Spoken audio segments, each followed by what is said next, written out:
Hello students, let's see this question. The question says which mixture forms a buffer when dissolved in 1 liter of water. ठीक है, यहाँ पे चार options के अंदर आपको दो दो सब्सटेंसेस दिए हुए हैं. ठीक है, आप देख पा रहे हो.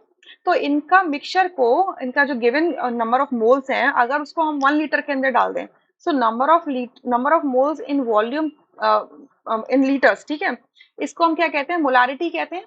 ठीक है, मोलारिटी कहते हैं. तो हमें कॉन्सेंट्रेशन फाइंड आउट करनी है, बट हमें एग्जैक्टली फाइंड आउट नहीं करना कि कितना मोलर बनेगा. हमसे तो सिर्फ इतना पूछा है कि कौन सा मिक्सचर बफर बनाएगा. बफर क्या होता है? बफर एक ऐसा मिक्सचर होता है, किसका? वीक एसिड का उसके कॉन्जुगेट बेस के साथ में, या वीक बेस का उसके कॉन्जुगेट एसिड के साथ में. ठीक है, इसको हम कहते हैं बफर सोल्यूशन. तो बफर सोल्यूशंस क्या होते हैं?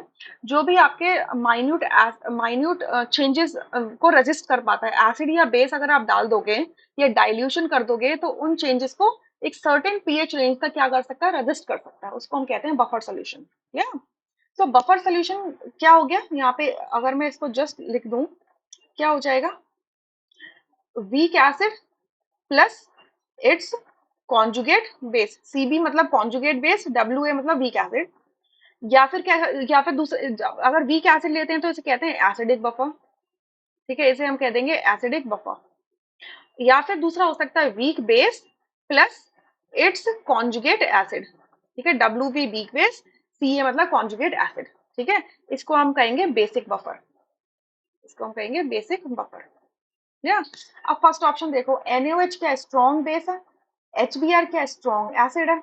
यानी कि इन दोनों का मिक्सचर तो क्या करेगा? सिंपल न्यूट्रलाइजेशन कर देगा. स्ट्रॉन्ग एसिड स्ट्रॉन्ग बेस मिलके क्या करेंगे? न्यूट्रलाइजेशन कॉज करेंगे और एक न्यूट्रल सॉल्ट का फॉर्मेशन करेंगे. यानी कि फर्स्ट ऑप्शन नहीं हो सकता. सेकंड में देखो, NaCl एंड HCl. NaCl क्या एक न्यूट्रल सॉल्ट है, ठीक है, और आपका HCl क्या एक स्ट्रॉन्ग एसिड है. तो स्ट्रॉन्ग, चलो एसिड ले लिया, ये हमारा स्ट्रॉन्ग एसिड है, ये टूट के क्या बनाएगा? H plus and Cl negative. So ये अगर एसिड है तो इसका ये कॉन्जुगेट बेस को क्या हो गया? क्लोराइड. यानी कि स्ट्रॉन्ग एसिड प्रेजेंट है और स्ट्रॉन्ग एसिड का यहाँ पर क्या कॉन्जुगेट बेस भी प्रेजेंट है. बट स्ट्रॉन्ग एसिड नहीं होना चाहिए, वीक एसिड होना चाहिए. तो यानी कि ये भी आपका बफर नहीं बनाएगा. कि ये भी आपका बफर नहीं बनाएगा, सिंपल आयंस निकल के आ जाएंगे. थर्ड में क्या होगा? थर्ड में क्या लिखा हुआ है? HNO2 and NaOH.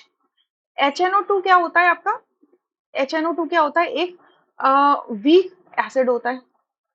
ठीक है, HNO2 क्या होता है आपका? वीक एसिड होता है. तो HNO2 वीक एसिड है, और आपका NaOH क्या हो जाएगा? देखो HNO2 कैसे ब्रेक होगा? HNO2 ये आपका कैसे ब्रेक होगा? आपका ये ऐसे होता है ना, ये इस तरीके से होता है.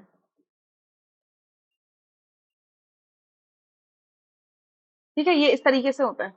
तो यहाँ पर आप क्या देख रहे हो?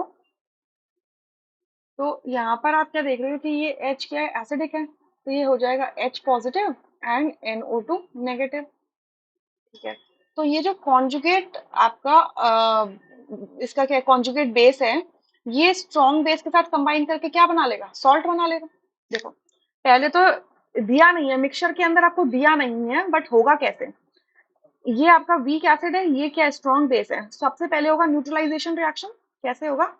HNO2 plus NaOH. दोनों क्या है? HNO2 मोनोप्रोटिक मोनो क्या है कहेंगे मोनो बेसिक एसिड है, और NaOH कैसा है? आपका मोनोप्रोटिक बेस है. तो ये क्या बनाएगा? NaNO2 बनाएगा प्लस H2O बनाएगा. ठीक है, मोलर रेशियो इसका 1:1 रहेगा.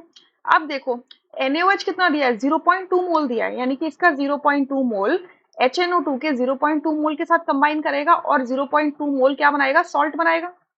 ठीक है, अब ये जो सॉल्ट प्रेजेंट है, लेकिन हमारे पास एसिड ज्यादा बचा हुआ है, तो एसिड कितना बच जाएगा?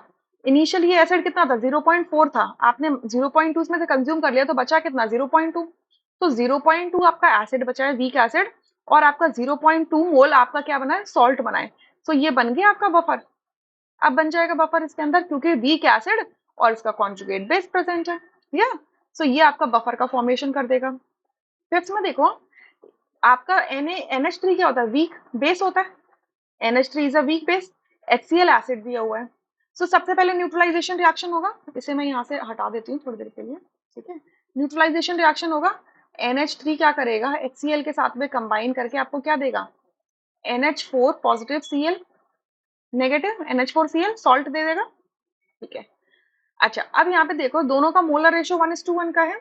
सो अगर मैंने HCl का 0.5 ले लिया और NH3 का 0.5 ले लिया, तो 0.5 मोल आपका क्या बन जाएगा, 1 लीटर के अंदर सॉल्ट बन जाएगा।